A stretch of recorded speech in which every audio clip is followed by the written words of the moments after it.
tayo sa Worth booth. And wala na naman si Ariel. Ariel, saan ka na? Anyway, Ron Vihilla will show us kung ano yung mga latest products ng Worth. Ron, anong meron dito? Okay, number 1 po, no? We have our brake fluid tester. Okay? Ito po yung ginagamit para matest yung contamination ng brake fluid. Number 1 po yan.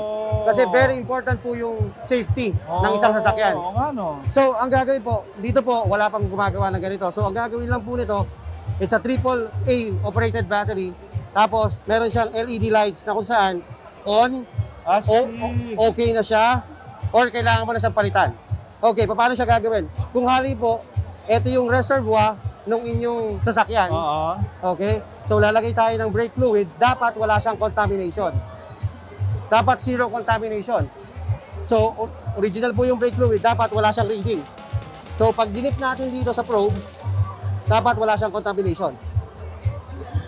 You see? Ngayon, magkakaroon siya ng contamination during, siyempre, nagka-travel tayo, nagpapawis yan. Ang tawag, Paano makikita kung may contamination? Mag-iiba yung kulay. hindi po, magkakaroon siya ng reading dito.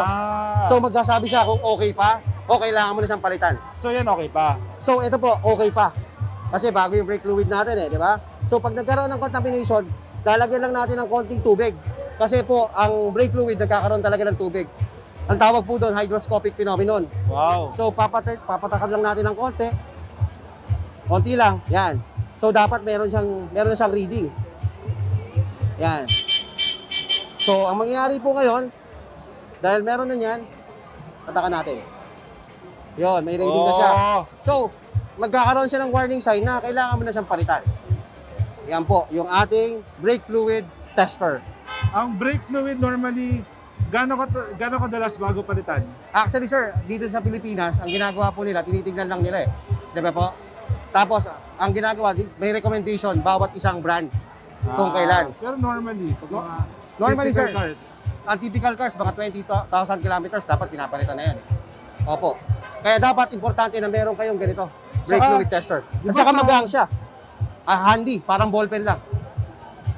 di ba sa kulay pa lang kuminsan, makikita mo na no, na Yes. yung brake fluid mo. Opo. Kasi nag-iiba talaga yung kulay Oo. ng brake fluid. But this one, mas maganda, mati-check mo. Every morning, dapat tine-check natin yan Ano, idediretso mo dun sa reservoir? Yes, ide-diretso mo na sa okay. reservoir. Every morning yan, sir. Kasi normally talaga kailangan magpalit ka ng Galing, brake di ko fluid. alam yun. Okay? So after naman nun, Magkano yan, Ron? this one, sir, may mga prices tayo. Nandito sa ating cashier booth. Opo, pwede natin Ito, tatanong. magkano yan? And, Nasa around 6,000 pesos lang siya. Opo. This one, very, galing ha? opo, very, very good po. Sa lalo na And- kung, Pag madumi na yung brake fluid mo, ano yung masamang effect nun? okay. Kasi po, pag madumi na yung brake fluid, ibig sabihin, marami siyang kalawang, marami na siyang dumi sa loob, kailangan mo na siya i-flush out. Oo. So ngayon, kung DIY siya, no? Yung DIY, marunong siya mag-DIY, we have our brake bleeder. Okay. Natuwa ka ba, sir? Ready? Yes. No? Ato, ang ginagawa to, one-man operation, hindi mo na kailangan ng 2 tao. Di ba? Normally, 2 tao, may maririnig ka. Bomba permes, berma permes. Ngayon, wala na nun. This one, kakabitan mo lang siya ng compressor, and then, papasok na rito lahat ng dumi. Okay. Ang tawag namin doon, sipsification. Okay. Okay. Sinisipsify siya lahat ng dumi, and then papapalitan na ng bago. Yan po yung mga bagong technologies natin ngayon. So, Galing. dire-diretso yan. So, kung magpapalit ka ng brake fluid, meron ka rin, siyempre, brake fluid bleeder. Binibenta nyo ito sa customer diretso. Yes, sir. Pwede po. Kung gusto nila, kung siyempre mga customer ngayon, nagdi-DIY na Opo. Di ba? Sa bahay. Gusto nila sila maka-experience. Ito po, ganun na. Pero yung mga gusto sa labas, Sa labas po, meron din to. Meron din. Yes, sa mga kasa, meron po sila. tapos may That4 they po. can use brake fluid ng Worth. Yes, no? opo.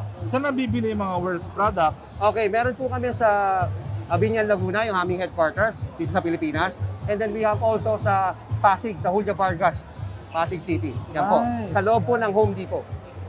Galing, ha? Dito. Itong silicone spray, para saan to? Actually, sir, yung silicone spray, ito, sinasabi namin to, ginagamit to sa mga rubber, plastic, kung saan, this one is a Kikay kit, meron kami 500 ml. kung talagang kailangan na marami. Sa dashboard, kung kailangan mo na hindi na Ano, aalikabukan. protection siya. Yes, opo. Wow. Opo. Mga leathers, protection siya. Wow. Pagpakintab, lahat po. Tapos sa mga, di ba may yung bintana natin, may squeaking Oo, sound. oo. Oh, eto po yun.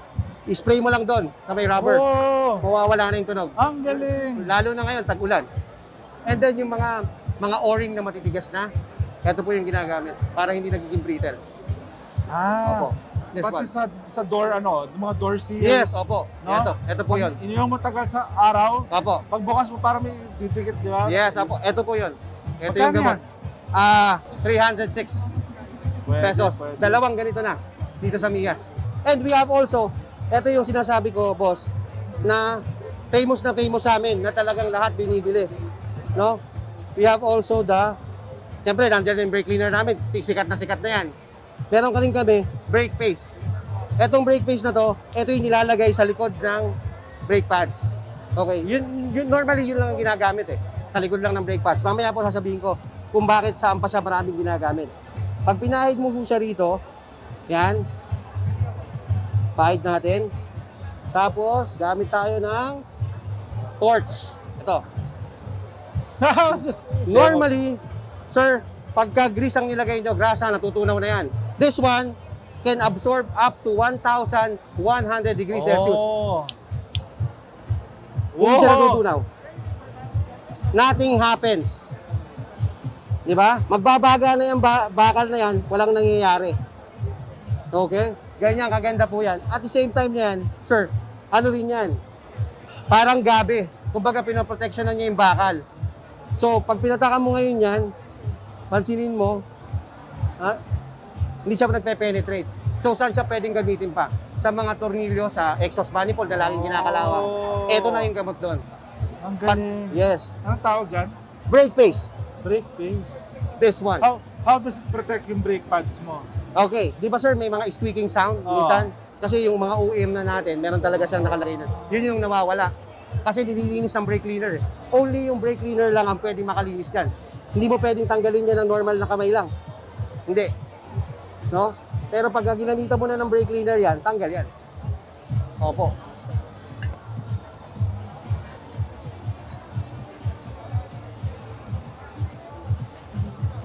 Diba? Tanggal na siya. You see? Ito yung nilagyan natin. Grabe. Oo. Ganyan kaganda yan. Nakatakot to ah. No, sir. Ang kagandahan ng brake cleaner namin, hindi siya masakit sa kamay, hindi siya maano sa amoy. And at the same time, sir, friendly siya sa rubber, sa plastic. 'Di ba? Kasi normally pagka in-spray mo sa plastic, magdi-discolorate siya. Oo. So wala ito, wala. Wala nangyari, Galing. 'di ba? Tapos meron siyang 360 nozzle. Na kung saan, 'di ba? Yung iba, dumidukwang pag gano'n, ito hindi na. Kahit nakababag ng gano'n, sumusumpit. Oh. Because of yung nozzle niya. Galing, galing. Yan. Ito po yan. Okay. So, meron kang brake paste. Ang kagandahan po ng brake paste namin, kasi di ba nagkakaroon ng imudo yung baterya, para ma-eliminate po yun, pahid mo lang to. Hindi ka na magkakaroon. Galing, galing. That's it. Opo. Buti nandiyan ka.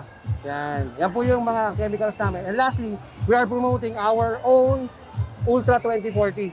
Exposure wire. Exposure wire. Nasa tubig yan. No? Normally, yung mga wires na naka-expose or kaya mga bumpira na naka-expose, pag nilagay mo, puputok na yun eh. Oh. Ito, lagyan mo lang nito. Sausaw natin dito. Hey! Wala nangyari. Sana meron na. Diba? Ayan po yung quality dito sa work. Hawakan ko ba, Gino? Hawakan. Ayan. Ayos, ayos.